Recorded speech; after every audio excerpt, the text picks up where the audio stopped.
Ya, Assalamualaikum warahmatullahi wabarakatuh. Pemirsa Sultan TV, selamat pagi semuanya. Apa kabar? Semoga dalam keadaan sehat walafiat ya. Tepat kita kembali menjumpai Anda kembali ya dalam Talk Show Bijak hari ini di edisi hari Selasa 25 Januari 2022. Dan tak lupa untuk selalu mengingatkan kembali untuk pemirsa yang belum memfollow media sosial kita di Instagram di @sultantv.co dan juga @beritasultantv, fanpage Facebook kita di @sultantv.co dan juga YouTube kita di @sultantv.co juga.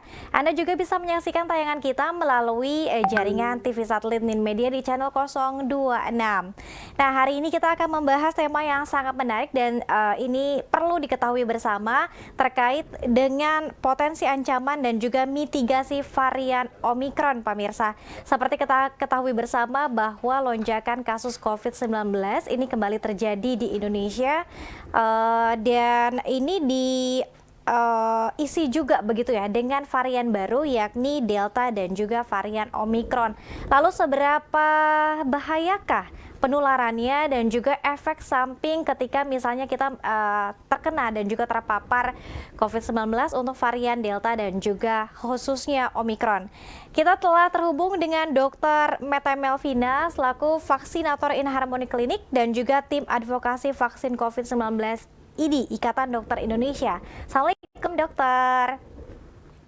Wassalamualaikum warahmatullahi wabarakatuh. Mbak Selamat Dea, apa pagi. kabar? Baik dong. Dokter baik? Baik, alhamdulillah sehat. Alhamdulillah. Sehat ya dok ya. Di sana cerah atau sedikit mendung-mendung gerimis? Di sini masih cerah. Mm-mm. Di studio gimana kabarnya? Di studio ini agak-agak mendung di luar sana ya dokter ya. Tapi Oh, semoga tidak oke. mematahkan semangat kita dokter ya. Oke, nanti di segmen ketiga Anda juga boleh bergabung untuk langsung bertanya kepada dokter Meta terkait dengan penyebaran dan juga bahaya varian Omikron. Baik, untuk awalan nih dokter, mungkin bisa dijelaskan dulu mungkin sedikit ya sekelumit apa sih kemudian yang membedakan COVID-19, Delta dan juga Omikron sehingga pemirsa lebih paham. Silakan. Oke, jadi varian Delta atau Omikron itu sama-sama virus COVID ya. Kita tahu ya bentuk virus COVID itu dia seperti bola, kemudian ada cabang-cabangnya, ada kayak mahkota atau spike, kayak kok duren, rambutan mungkin ya. Hmm. Nah, kayak gitu ya. Sekarang lagi musim buah rambutan ya. Nah, itu jadi kalau varian itu ada sebuah mutasi, berubah gitu. Jadi virus yang awalnya bentuknya seperti itu, Hmm. kemudian mereka kan mengalami evolusi, mengalami perubahan gitu. Kalau masuk ke tubuh orang, masuk ke tubuh, dulu kan awalnya kayak binatang, dari binatang gitu ya. Ya. Kemudian setelah itu banyak menginfeksi manusia.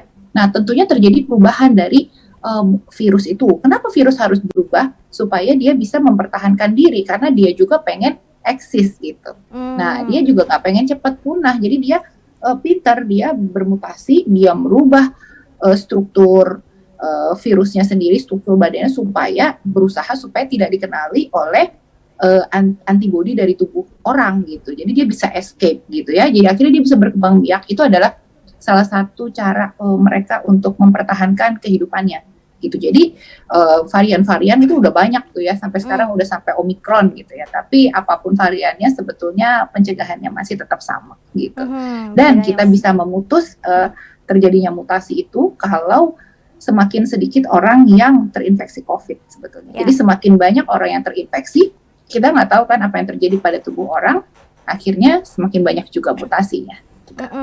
Oke, karena memang penerimaan tubuh terhadap varian-varian ini juga berbeda-beda ya dokter ya, tergantung pada Ya, antibodi dan mungkin apa vitalitas tubuh. jadi tiap orang punya sistem imun yang berbeda, Mm-mm. ya. Ya, ada orang yang setelah divaksin juga responnya beda-beda kan. Nah, orang kalau kena COVID juga sama, responnya tuh berbeda-beda.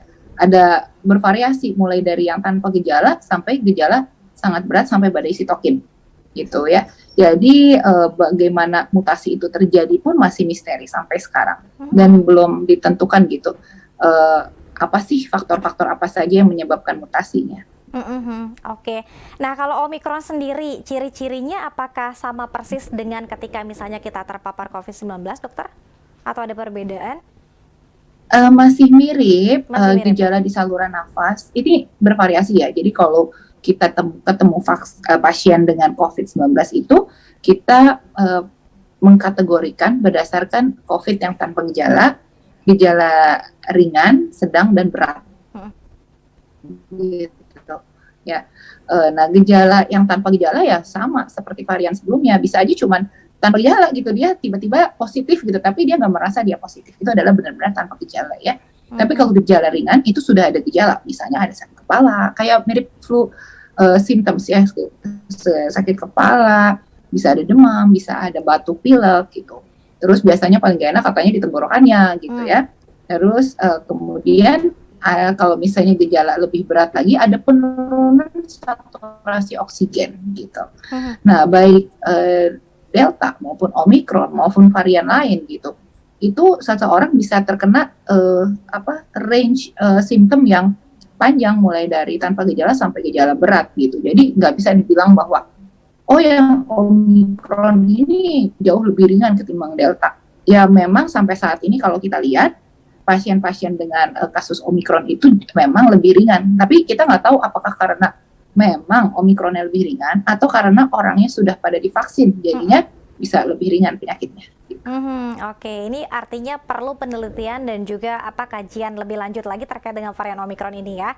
Nah, dokter, bagaimana kemudian data kasus COVID per hari ini, dokter? Apakah kemudian masih didominasi COVID-19 yang varian dulu, ataukah justru ini semakin banyak juga yang terpapar varian Omicron saat ini? Oke, jadi saat ini itu di Indonesia ya, kita kan melihat nih berapa kasus pertambahan per hari gitu ya. Dari tanggal 17 bulan 1, berarti minggu lalu ya, sampai sekarang ya, tanggal 25, ini kemarin data yang saya lihat baru yang kemarin tuh tanggal 24 aja itu satu hari di Indonesia bertambah 2.927 kasus. Jadi satu hari ketemu kasus baru segitu. Ya. Nah, padahal awalnya minggu lalu angkanya 700-an. Padahal sebelumnya kita udah rendah banget ya kan.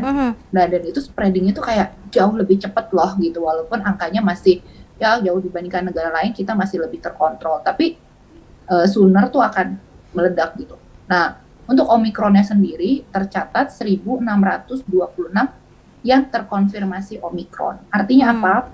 Dari sampel-sampel swab PCR yang dikerjakan itu kalau CT value-nya di bawah 30, nah sampel, dan kalau disetujui oleh pasiennya juga ya, itu sampel dibawa ke lab yang bisa memisahkan gitu, apakah ini varian Delta atau varian Omicron atau varian lain, namanya whole genome sequencing. Jadi dipecah gitu gennya, dilihat ini gennya virus apa gitu, varian apa gitu ya. Nah, itu dikerjakan untuk keperluan tracing oleh negara, dan itu yang sudah dikerjakan itu ketemu 1.626. Itu padahal kita waktu tahun baru belum ada ya, waktu awal tahun ya, belum ada kan. Nah, itu kan berarti langsung tiba-tiba jadi 1.000 Omicron, itu yang terdeteksi loh. Yang tidak terdeteksi dan yang tidak diperiksakan, itu berarti pasti sebenarnya seperti fenomena gunung es gitu ya, yang kelihatan cuma yang di pucuknya doang gitu, yang di bawahnya sebenarnya 80% kita mungkin nggak tahu. Nah, kasus aktif di Indonesia hari ini itu mencapai 20.800-an, 20.867 kasus aktif. Berarti saat ini yang sedang kena COVID itu 20.000-an ya. Terus Jakarta itu hampir 2.000 orang. Ininya ya, pertambahannya ya, yang satu hari itu. Terus kemudian tadi kan satu hari 2.900-an tuh. Nah, Jakarta tuh menyumbang hampir 2.000. Udah gitu Jawa Barat menyumbang hampir 400, Banten menyumbang hampir 300-an kasus barunya gitu. Oke, didominasi di Pulau Jawa ya dokter ya, ini terbanyak kasus COVID ya. Sampai saat ini begitu, tapi kita nggak tahu apakah memang karena pemeriksaan di sini lebih banyak dibanding di daerah atau betul. Nah, kalau untuk tingkat persentase kematian itu sendiri dokter, apakah ini juga masih tinggi atau mungkin karena memang sudah banyak juga yang divaksinasi sehingga cepat sembuh? Ya, untuk kematian karena Omicron yang terkonfirmasi Omicron memang baru 2 kasus ya kan? Ya, baru 2 kasus pasien Omicron yang meninggal di Indonesia. Nah, tapi total kasus yang meninggalnya itu hari ini bertambah 7 orang. Nah, dari 5 orang itu kita nggak tahu apakah memang di Omicron atau tidak dicek gitu kan, karena nggak semua pasien memang dicek variannya gitu. Karena untuk mengecek whole genome sequencing itu membutuhkan waktu yang cukup lama, 5 sampai 7 hari gitu. Jadi nggak semuanya dicek. Nah, sementara sampai saat ini kalau kita lihat data ya, untuk persentase orang meninggal itu yang sudah meninggal karena Omicron itu di Indonesia 144.000, total yang sudah pernah kena COVID dari dulu itu 4,2 jutaan ya. Jadi presentasinya adalah 3%, 3,3% gitu. Jadi kalau 3,3% berarti dari 100 yang kena meninggal 3 gitu. Jadi ya sebenarnya angka itu cukup, kadang-kadang ada yang bilang itu cuma sedikit kok, ada yang di negara lain yang cuma 1%, cuma 2%, di Indonesia kita 3,3% ya, dan itu masih lebih baik ketimbang beberapa negara lain, tapi tetap aja itu kan nyawa orang, bener gak? Kalau keluarga kita yang meninggal kita juga nggak mau kan. Ya betul, apalagi kita tidak bisa bertemu dan juga upacara-upacara meninggal dunia yang seperti biasanya begitu ya dokter ya. Nah dokter sendiri sudah menangani COVID lagi belum sih dok saat ini, dan mungkin ini juga perlu edukasi juga nih masyarakat ketika misalnya kita terpapar COVID, meskipun kita belum tahu nih apakah COVID-19, apakah Delta, apakah Omicron, apa kemudian langkah yang harus pertama kali kita lakukan? Ya, jadi sekarang itu udah mulai menangani COVID lagi nih sejak minggu lalu gitu. Sebelumnya tuh saya sempat dulu waktu bulan Juni Juli Delta itu juga banyak banget sehari sampai saya bukan tipe dokter yang praktek dengan banyak pasien sampai 100 sehari gitu, itu enggak gitu ya. Saya lebih banyak mengedukasi, kemudian memegang pasien tuh enggak terlalu banyak tapi detail. Saya lebih ke family doctor gitu, jadi satu keluarga yang dipegang, jadi nggak terlalu banyak sebetulnya pasien. Tapi dengan pasien yang tidak terlalu banyak aja saya bisa mendapatkan pasien COVID itu satu hari waktu itu ya 10-15. Kebayang nggak kalau sehari tambah 10-15 selama sebulan, mereka itu menjadi pasien saya minimal 2 minggu ya kan. Nah, berarti kalau udah 1 bulan tuh jumlah pasien tuh sampai berapa tuh, dan isinya COVID semua gitu ya.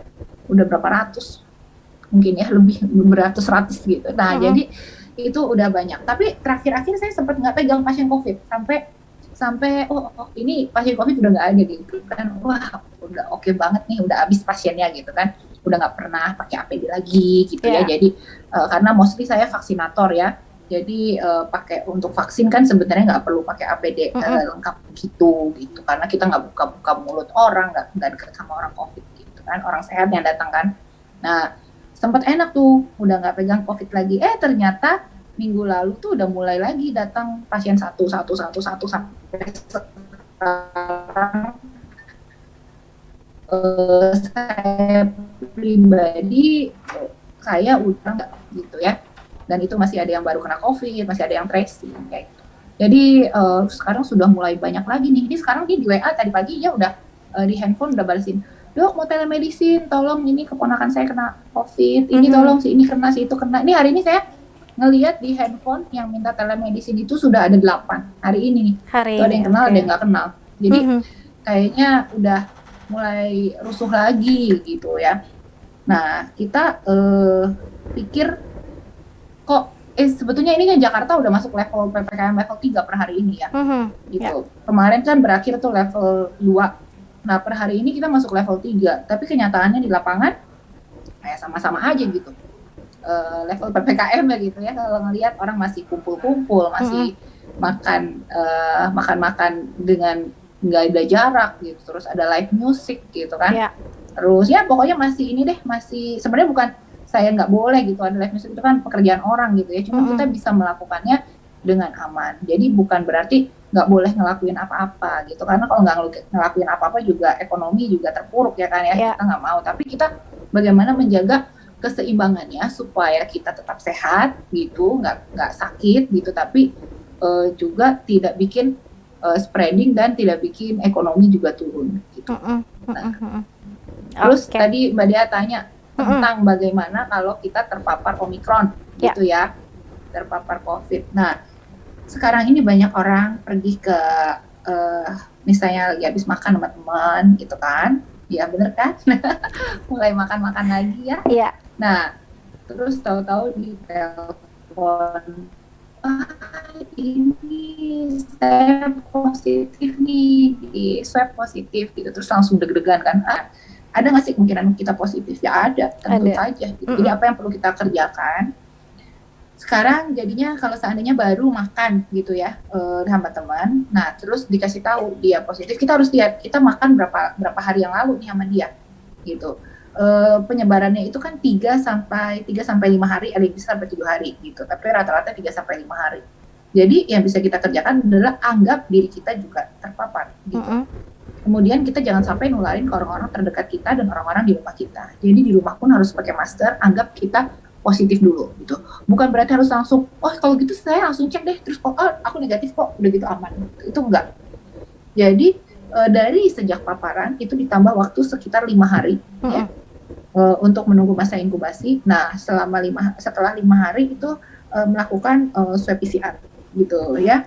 Nah selama dari hari menunggu sampai bisa di PCR itu, yang kita perlu kerjakan adalah makan makanan bergizi, jangan begadang, pola hidup yang baik, minum vitamin gitu ya, dan batasi kontak dengan orang lain karena kitanya kan nggak tahu kita positif apa enggak gitu.